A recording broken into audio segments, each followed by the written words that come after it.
Assalamualaikum warahmatullahi wabarakatuh.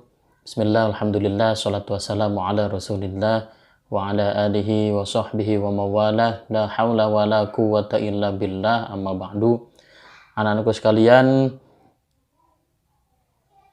kita akan melanjutkan pembahasan materi pendidikan agama Islam tentang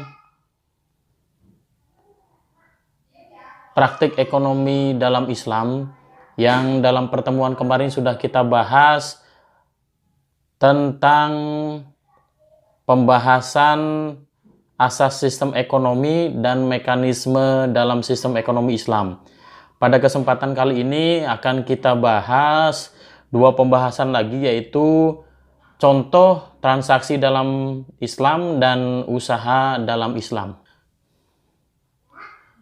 Anak-anakku sekalian, yang akan kita bahas pada kesempatan kali ini yaitu berbagai transaksi dalam Islam. Yang pertama yaitu jual beli. Pengertian jual beli. Jual beli adalah salah satu cara untuk memperoleh barang milik orang lain dengan jalan menukar barang tersebut dengan uang ataupun dengan barang lagi atau dengan cara barter sesuai dengan kesepakatan. Jual beli yang dilakukan hendaknya dapat menciptakan kerukunan karena satu sama lain saling dipenuhi kebutuhannya. Oleh karena itu, dalam syariat Islam ditegaskan bahwa dalam jual beli harus atas dasar suka sama suka. Tidak sah jika jual beli dilakukan karena paksaan atau karena penipuan. Dasar tentang jual beli ada dalam Al-Quran, yaitu A'udzubillahi minasyaitonirrajim. Bismillahirrahmanirrahim. Ya ayyuhalladzina amanu la ta'kulu amwalakum bainakum bil batili illa an takuna tijaratan an taradim minkum. Wa la taqtulu anfusakum. Innallaha kana bikum rahima. Wahai orang-orang yang beriman, janganlah kamu saling memakan harta sesamamu dengan jalan yang batil atau tidak benar, kecuali dalam perdagangan yang berlaku atas dasar suka sama suka di antara kamu. Dan janganlah kamu membunuh dirimu, sungguh Allah Maha Penyayang kepadamu. Kemudian yang berikutnya, rukun dan syarat jual beli. Rukun jual beli, ketika akan dilakukan transaksi jual beli hendaknya memenuhi rukun jual beli tersebut, yakni ada penjual, ada pembeli, ada barang yang dijual, ada alat tukar untuk membeli, ada ijab qabul yang menunjukkan kerelaan kedua belah pihak. Kemudian syarat jual beli. Syarat yang harus dipenuhi dalam jual beli adalah sebagai berikut. Yang pertama, penjual dan pembeli harus orang yang berakal sehat, tidak gila, hilang ingatan, dan sebagainya. Transaksi dilakukan atas dasar suka sama suka, tidak ada unsur penipuan atau paksaan. Yang berikutnya, benda yang diperjualbelikan harus diteliti terlebih dahulu, tidak dalam proses penawaran orang lain, bukan barang yang haram dan dapat diserah terimakan. Kemudian yang berikutnya, ijab qabul harus bersambung sampai tercapainya kesepakatan antara kedua belah pihak. Yang berikutnya, khiyar dalam jual beli. Khiyar artinya boleh memilih satu di antara dua, yaitu meneruskan kesepakatan atau akad jual beli atau mengurungkannya atau membatalkan transaksi jual beli. Macam-macam khiyar. Yang pertama, khiyar majelis. Pembeli dan penjual boleh memilih antara meneruskan akad jual beli atau mengurungkan selama keduanya masih berada di tempat jual beli. Yang kedua, khiyar syarat. Khiyar itu dijadikan syarat ketika akad oleh keduanya atau salah seorang. Kemudian yang ketiga, khiyar aib atau cacat. Hak untuk mengembalikan barang yang dibeli karena terdapat cacat yang mengurangi nilai atau harga barang tersebut. Kemudian yang berikutnya, riba dalam jual beli. Pengertian riba menurut bahasa yaitu tambahan atau aziyadah atau kelebihan. Sedangkan menurut istilah yaitu suatu akad perjanjian dalam tukar menukar sesuatu barang yang tidak diketahui menurut syara, atau dalam transaksi itu disyaratkan menerima salah satu dari dua barang jika terlambat. Riba juga dapat diartikan akad utang piutang yang mensyaratkan agar orang yang berhutang membayar kembali dengan jumlah yang lebih besar dari jumlah utangnya. Rukun riba hukumnya haram. Bagi yang menjalankannya akan mendapatkan dosa. Larangan riba diantaranya terdapat pada firman Allah Subhanahu wa Ta'ala sebagai berikut. Yang pertama, Quran Surat Ali Imran ayat 130. A'udzu billahi minasyaitonir rajim. Bismillahirrahmanirrahim. Ya ayyuhalladzina amanu la ta'kulur riba adha'afan mudha'afah wattaqullaha la'allakum tuflihun. Hai orang-orang yang beriman, janganlah kamu memakan riba dengan berlipat ganda, dan bertakwalah kamu kepada Allah supaya kamu mendapatkan keberuntungan. Kemudian yang kedua, surat Al-Baqarah ayat 275. A'udzu billahi minasyaitonir rajim. Bismillahirrahmanirrahim. Alladzina ya'kuluna riba la yakumuna illa kama yakumul ladzi yatakhabbathu asyaitanu minal mas. Dzalika bi annahum qalu innamal bai'u mithlur riba wa ahallallahu al-bai'a wa harrama ar-riba. Faman ja'ahu maw'idatun min rabbih fantaha falahu ma salafa wa amruhu ilallah wa man 'ada fa ulaika ashabun nari hum fiha khalidun. Orang-orang yang makan atau mengambil riba tidak dapat berdiri melainkan seperti berdirinya orang yang kemasukan seton lantaran tekanan penyakit gila. Keadaan mereka yang demikian itu adalah disebabkan mereka berkata atau berpendapat, sesungguhnya jual beli itu sama dengan riba. Padahal Allah telah menghalalkan jual beli dan mengharamkan riba. Orang-orang yang telah sampai kepadanya larangan dari Tuhannya, lalu terus berhenti dari mengambil riba, maka baginya apa yang telah diambilnya dahulu sebelum datang larangan, dan urusannya terserah kepada Allah. Orang yang kembali mengambil riba, maka orang itu adalah penghuni-penghuni neraka. Mereka kekal di dalamnya. Berikutnya macam-macam riba. Yang pertama, riba fadl. Riba fadl adalah penukaran suatu barang dengan barang sejenis, tetapi lebih banyak jumlahnya karena orang yang menukarkan mensyaratkan demikian. Seperti penukaran emas dengan emas, padi dengan padi, dan sebagainya. Tukar-menukar seperti ini tidak termasuk riba apabila barang tersebut sama timbangannya dan takarannya secara tunai dan ada serah terima. Tetapi jika tukar-menukar ini tidak sama takarannya, tidak sama timbangannya, itu termasuk jenis riba fadl. Kemudian yang berikutnya, riba nasiyah. Riba nasiyah yaitu pembayaran lebih yang disyaratkan oleh orang yang meminjamkan. Jadi ketika meminjam, orang yang meminjamkannya itu mensyaratkan harus mengembalikannya itu lebih. Kemudian berikutnya, riba kordi yaitu meminjamkan sesuatu dengan syarat ada keuntungan atau tambahan bagi orang yang memberi utang. Kemudian riba yad yaitu terpisah dari tempat akad sebelum serah terima.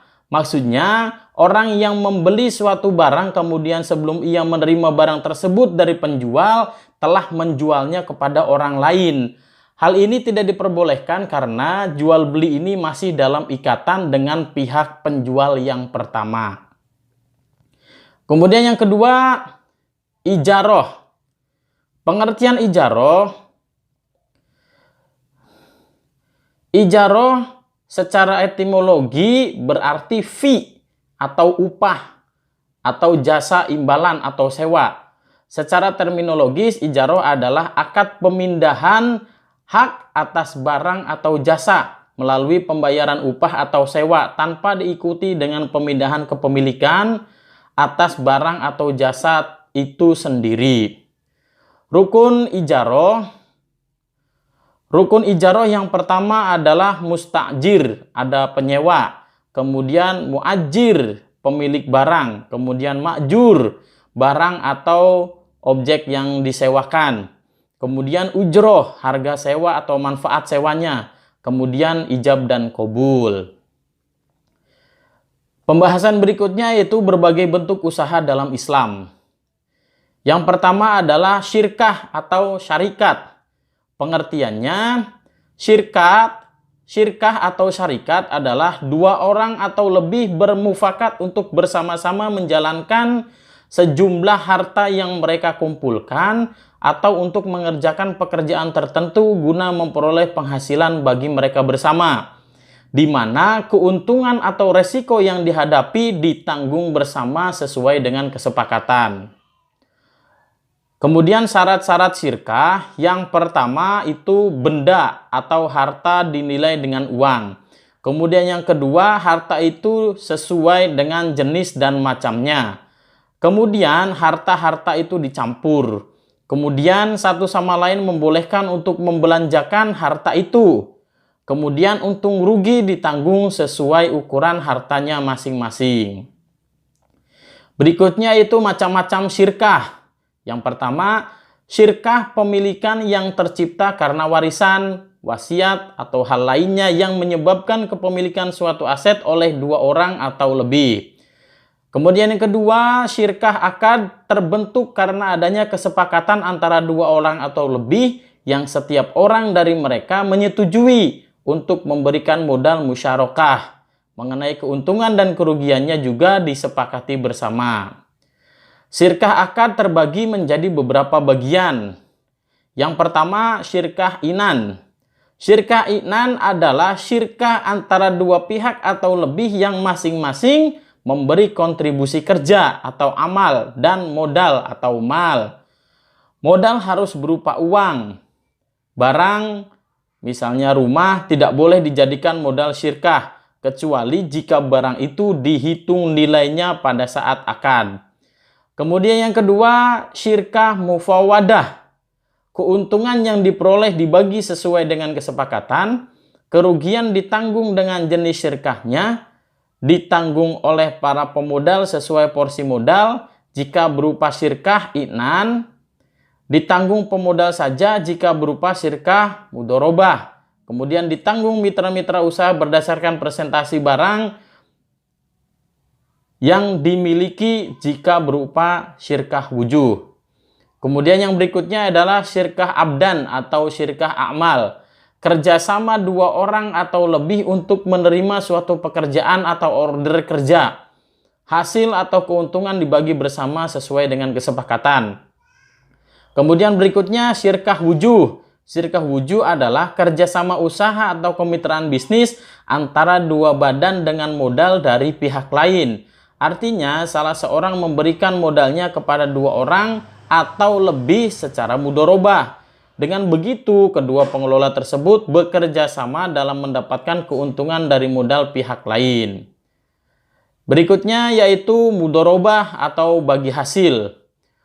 Pengertian mudorobah adalah kontrak kerja antara dua pihak, di mana pihak pertama menyediakan seluruh modal dan pihak lainnya berperan sebagai pengelola.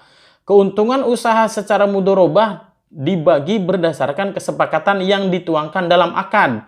Sedangkan apabila mengalami kerugian, ditanggung si pemilik modal selama kerugian tersebut bukan karena kelalaian pengelola.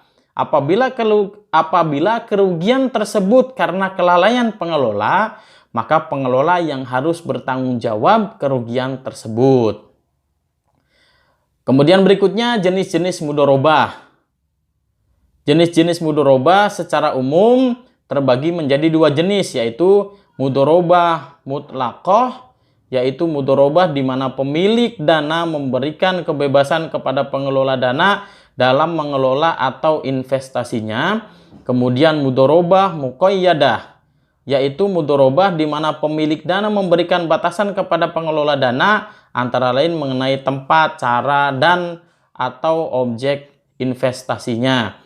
Seiring dengan perkembangan, ada satu jenis mudorobah lagi, yaitu mudorobah mustarokah, yaitu mudorobah mustarokah, bentuk mudorobah di mana pengelola dana menyertakan modal atau dananya dalam kerjasama investasi. Berikutnya yaitu musyaqqah. Pengertiannya yaitu musyaqqah yaitu kerjasama antara pemilik tanah atau kebun dan pekerja atau pengelola. Rukun dan syarat musyaqqah. Yang pertama, pemilik kebun dan pengelola kebun hendaknya sama-sama memiliki hak membelanjakan harta. Kemudian yang kedua, kebun, semua pohon yang berbuah, palawija, boleh dibagi hasil. Berikutnya, pekerjaan hendaknya ditentukan musimnya, misalnya 1 tahun, sekurang-kurangnya 1 musim berbuah menurut kebiasaannya. Kemudian berikutnya, buah hendaknya ditentukan persentase bagi hasil berdasarkan perjanjian yang disepakati kedua belah pihak ketika akad. Berikutnya yaitu muzaro'ah. Muzaro'ah adalah kerjasama antara pemilik sawah atau ladang dengan penggarap. Adapun pembagiannya bisa 1/2, 1/3 atau lebih, bahkan bisa juga kurang. Sementara benih atau bibit tanaman dari pengelola ladang atau sawah tersebut. Kemudian mukhobaroh. Mukhobaroh sebetulnya hampir mirip dengan muzaro'ah. Tetapi mukhobaroh itu bibit tanaman dari pemilik ladang atau sawah. Kalau tadi muzaro'ah itu kan benihnya atau bibitnya dari pengelola. Nah, antara muzaro'ah dan mukhobaroh ini sama-sama kerjasama pemilik sawah atau ladang. Bedanya yang memberikan modal benihnya. Itu perbedaan yang sedikit dari muzaro'ah. Kemudian Baitul Mal wa Tamwil atau BMT. BMT atau Baitul Mal wa Tamwil adalah lembaga usaha ekonomi rakyat kecil yang beranggotakan orang atau badan hukum berdasarkan prinsip syariah dan prinsip koperasi. BMT merupakan lembaga perekonomian rakyat kecil yang bertujuan meningkatkan dan menumbuh kembangkan kegiatan ekonomi pengusaha mikro dan kecil yang berkualitas dengan mendorong kegiatan menabung dan menunjang pembiayaan kegiatan perekonomian. Kemudian tujuan dari Baitul Mal wa Tamwil: mengidentifikasi, memobilisasi, mengorganisasi, mendorong dan mengembangkan potensi ekonomi, meningkatkan kualitas sumber daya manusia anggota menjadi lebih profesional dan islami, kemudian menggalang dan memobilisasi potensi masyarakat dalam rangka meningkatkan kesejahteraan anggota, kemudian menjadi perantara keuangan dan lain sebagainya. Kemudian berikutnya yaitu perbankan Islam. Bank Islam yang dikenal dengan bank syariah adalah sebuah lembaga keuangan yang menjalankan operasinya menurut hukum syariat Islam dan tidak memakai sistem bunga karena bunga dianggap riba yang diharamkan oleh Islam. Sebagai pengganti sistem bunga, Bank Islam menggunakan berbagai cara yang bersih dari unsur riba, antara lain sebagai berikut. Yang pertama, wadiah atau titipan uang, barang, dan surat berharga atau deposito.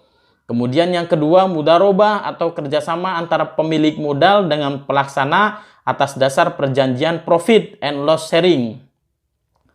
Yang berikutnya, syirkah atau perseroan. Yang berikutnya, murobahah adalah jual beli barang dengan tambahan harga atau cost plus atas dasar harga pembelian yang pertama secara jujur. Kemudian qard hasan, pinjaman yang baik atau benevolent loan. Bank Islam dapat memberikan pinjaman tanpa bunga kepada para nasabah yang baik, terutama nasabah yang mempunyai deposito di bank Islam itu, sebagai salah satu pelayanan dan penghargaan bank kepada para deposan karena mereka tidak menerima bunga atas depositnya dari bank Islam. Kemudian yang berikutnya yaitu asuransi Islam. Asuransi Islam adalah, atau asuransi syariah ya, adalah usaha saling melindungi dan tolong-menolong di antara sejumlah orang atau pihak melalui investasi dalam bentuk aset atau tabarru yang memberikan pola pengembalian untuk menghadapi risiko tertentu melalui akad atau perikatan yang sesuai syariat. Secara operasional, asuransi yang sesuai dengan syariat memiliki sistem yang mengandung hal-hal sebagai berikut. Yang pertama, mempunyai akad takafuli atau tolong-menolong untuk memberikan santunan atau perlindungan atas musibah yang akan datang. Kemudian berikutnya, dana yang terkumpul menjadi amanah pengelola dana. Kemudian premi memiliki unsur tabarru atau mortalita, harapan hidup. Kemudian berikutnya, pembebanan biaya operasional ditanggung pemegang polis, terbatas pada kisaran 30% dari premi, sehingga pembentukan pada nilai tunai cepat terbentuk pada tahun pertama yang memiliki nilai 70% dari premi. Kemudian berikutnya, dari rekening tabarru atau dana kebijakan seluruh peserta, sejak awal sudah diikhlaskan oleh peserta untuk keperluan tolong-menolong bila terjadi musibah. Kemudian berikutnya, mekanisme pertanggungan pada asuransi syariah adalah sharing of risk.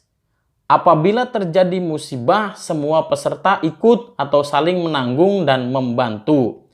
Kemudian berikutnya, keuntungan atau profit dibagi antara perusahaan dengan peserta sesuai prinsip bagi hasil atau mudharabah, atau dalam akad tabarru dapat berbentuk hadiah kepada peserta dan ujroh atau fee kepada pengelola.